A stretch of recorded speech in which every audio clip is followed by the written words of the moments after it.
അത് ഭർത്താവ് ഭാര്യയ്ക്ക് ഇങ്ങനെ ഡിവോഴ്സിന്റെ ലെറ്റർ കൊടുത്തു. ഭർത്താവ് അതിൽ ഇനി ഭാര്യ സൈൻ ചെയ്തു. അപ്പൊ അവള് സൈൻ ചെയ്യാം എന്ന് പറഞ്ഞിട്ട് അവളിങ്ങനെ കുറച്ച് ദിവസം വെയിറ്റ് ചെയ്യാൻ പറഞ്ഞു. 3 ദിവസം വെയിറ്റ് ചെയ്യാൻ പറഞ്ഞു. 3-ാമത്തെ ദിവസം അതിന്റെ തലേ ദിവസം രാത്രി അവൾ ഉറങ്ങാതെ റൂമിൽ വിളിച്ചുകൊണ്ടിരിക്കുന്നത് അദ്ദേഹം ശ്രദ്ധിച്ചിട്ടുണ്ട്. 3-ാമത്തെ ദിവസം ഒപ്പിടും എന്ന് പറഞ്ഞ ദിവസമല്ലേ അവൾ ഇദ്ദേഹത്തോട് വന്നിട്ട് പറഞ്ഞു, നമ്മുടെ ആദ്യ രാത്രി ഓർമ്മയുണ്ട്, കല്യാണം കഴിഞ്ഞിട്ടുള്ള നമ്മുടെ ആദ്യത്തെ രാത്രി ഓർമ്മയുണ്ട്.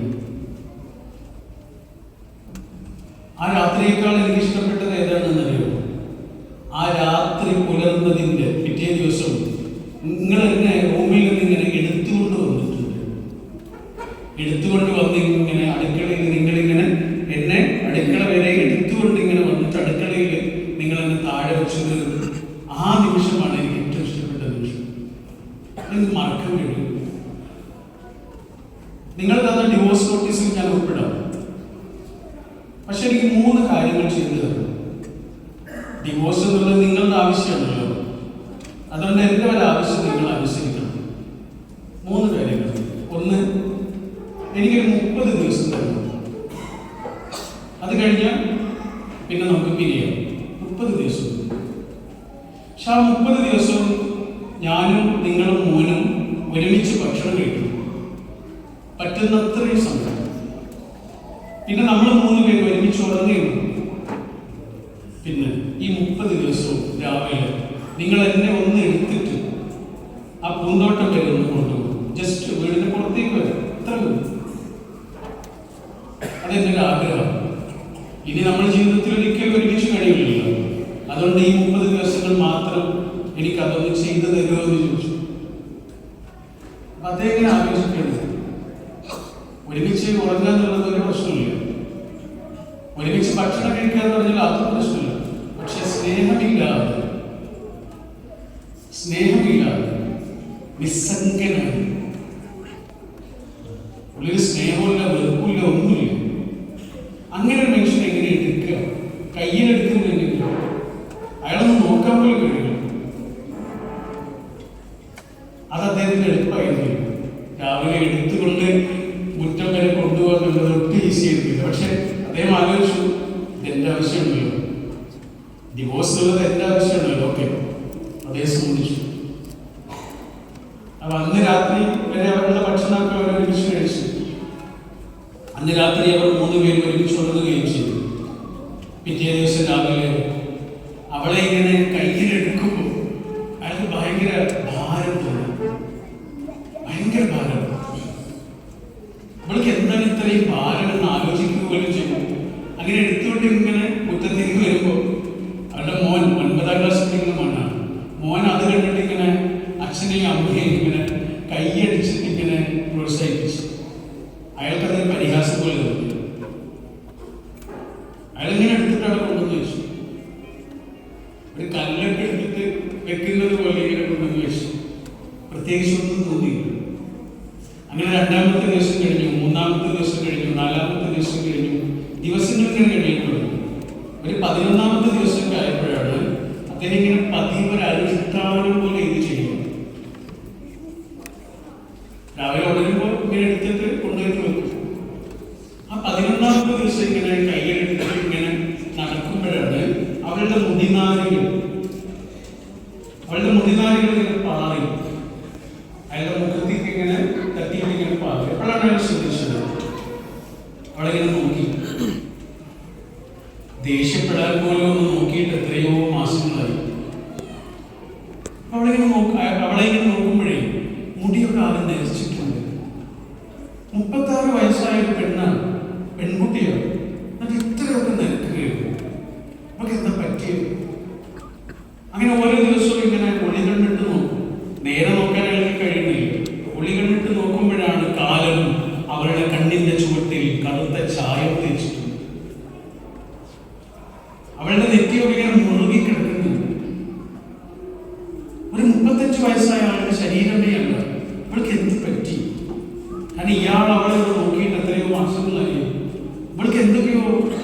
വാർദ്ധക്യത്തിന്റെ അടയാളം പോലെയൊക്കെ അവളുടെ ശരീരത്തിൽ അവൾക്ക് പാവം തോന്നി. ഒരു അപരിചിതനായ മനുഷ്യനോട് തോന്നുന്നത് പോലെയുള്ള ഒരു സിമ്പതി.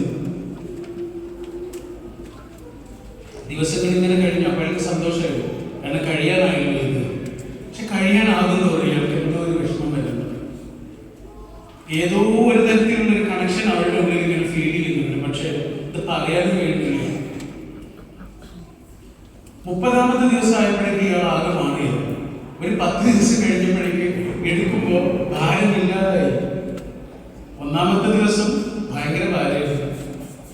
10ാമത്തെ ദിവസം ആയപ്പോഴേക്ക് ഭാരം ഇങ്ങനെ കുറഞ്ഞ് ഒരു പൂമ്പാറ്റയെ പോലെ കയ്യിൽ മലർന്നു കിടന്നു. അവസാനത്തെ ദിവസത്തിന്റെ തലേ ദിവസം 29ാമത്തെ ദിവസം അവളെ എടുത്തോണ്ടിങ്ങനെ പോകുമ്പോൾ അവൾ അയാളുടെ മാറിലേക്ക് ഇങ്ങനെ ചാടിക്കണം. അയാളത് ആസ്വദിച്ചു. 30ാമത്തെ ദിവസം എടുത്തോണ്ടിങ്ങനെ പോകുമ്പോ മാറിലേക്ക് ചാടി കിടന്നിട്ട് അവൾ അദ്ദേഹത്തോട് പറഞ്ഞു, താങ്ക് യു, ഞാൻ നിങ്ങളെ ഒരുപാട് സ്നേഹിച്ചിട്ടുണ്ടായിരുന്നു. ഇനിയും അതങ്ങനെ തന്നെ ആയിരിക്കുമെന്ന്. അയാൾക്ക് താങ്ങാൻ പറ്റില്ല. അയാൾ ആകെ വിറക്കാൻ തുടങ്ങി. അയാൾ അവിടെ ഇങ്ങനെ കൊണ്ടുവച്ചു. അവൾക്ക് ഏറ്റവും ഇഷ്ടപ്പെട്ട പൂന്തോട്ടമാണ് മുറ്റത്ത്. ആ പൂന്തോട്ടത്തിന്റെ അടുത്ത് അവളെ ഇങ്ങനെ താഴെ വെച്ചിട്ട് അയാളിങ്ങനെ വിടാൻ കഴിയില്ല. അയാളിങ്ങനെ തൊട്ട് നിന്നു. വിട്ടാൽ തീർന്നു. ഇനി ഡിവോഴ്സ് നോട്ടീസിൽ ഒപ്പിടുകയാണ്. ഇനി അന്യരാണ്. അതുകൊണ്ട് അവളെ ഇങ്ങനെ കുറച്ചുപേരിങ്ങനെ തൊട്ട് നിന്നു. എന്നിട്ട് എന്തോ ഒരു തീരുമാനം എടുത്തതുപോലെ അയാളിങ്ങനെ റൂമിലേക്ക് ഓടി. വാഷ്റൂമിൽ നിന്നിട്ട് കരഞ്ഞു, പൊട്ടിക്കരഞ്ഞു. ആ വാഷ്റൂമിൽ നിന്ന് തീരുമാനം എടുത്തിട്ടാണ് അയാൾ പുറത്തേക്ക് വരുന്നത്. കാരണം അയാൾക്ക് പ്രണയത്തോളം വളർന്ന ഒരു സൗഹൃദം ഉണ്ടായിട്ടുണ്ട്. പ്രണയത്തോളം വളർന്ന ഒരു സൗഹൃദം പുറത്തുണ്ടായിട്ടുണ്ട്. ആ ആളോടുള്ള കല്യാണമൊക്കെ ഏകദേശം പറഞ്ഞ് മനസ്സിലുറപ്പിച്ചിട്ടുണ്ട് അവർ രണ്ടുപേരും. ഇയാൾ ആദ്യം തീരുമാനിക്കുന്നുണ്ട്, അത് വേണ്ട, ഇത് മതി, ഇത് വിട്ടു പോകണം, ഇത് മതി, ഈ 3 ആളും തന്നെ ഒരുമിച്ച് ജീവിക്കാം എന്ന തീരുമാനത്തിലാണ് അയാൾ ആ ഓഫീസിലേക്ക് പോകുന്നത്. ആ ആളെ പോയിട്ട് കണ്ടു, കാര്യങ്ങളൊക്കെ പറഞ്ഞു. അയാൾക്ക് ആദ്യം ഉൾക്കൊള്ളാനൊന്നും പറ്റില്ല. പക്ഷേ ഇയാൾ അയാളുടെ തീരുമാനത്തിൽ ഉറച്ചു നിന്നു. എന്നിട്ട് അയാൾ ചെയ്യുന്നത് എന്താണെന്നറിയോ? കുറേ സമ്മാനങ്ങൾ വാങ്ങിയിട്ടാണ് ഒന്ന് തിരിച്ചു വരുന്നത്. ഭാര്യയ്ക്ക് ഏറ്റവും ഇഷ്ടപ്പെട്ട ചില വസ്തുക്കൾ, കുഞ്ഞു വസ്തുക്കൾ, അതൊക്കെ ഇയാൾ തേടി നടന്നു. ഒരു സാധനം കിട്ടാൻ വേണ്ടി ഒരുപാട് ദൂരേക്ക് പോകേണ്ടി വന്നു. കുറേ സമ്മാനങ്ങളും മോനും ഭാര്യയ്ക്കും ഒക്കെ വാങ്ങിയിട്ട് കാലിൽ നിറച്ചിട്ട് അയാളിങ്ങനെ രാത്രി കുറച്ച് വൈകിട്ടാണ് വീട്ടിലേക്ക് വരുന്നത്. ഭയങ്കര ആഹ്ലാദത്തിൽ വീട്ടിലേക്ക് ഇങ്ങനെ വരുമ്പോഴാണ് വീട്ടിൽ കുറേ ആൾക്കാരൊക്കെ, മുറ്റത്ത് കുറേ ആളുകളൊക്കെ ഇങ്ങനെ കൊണ്ടിട്ടുണ്ട്.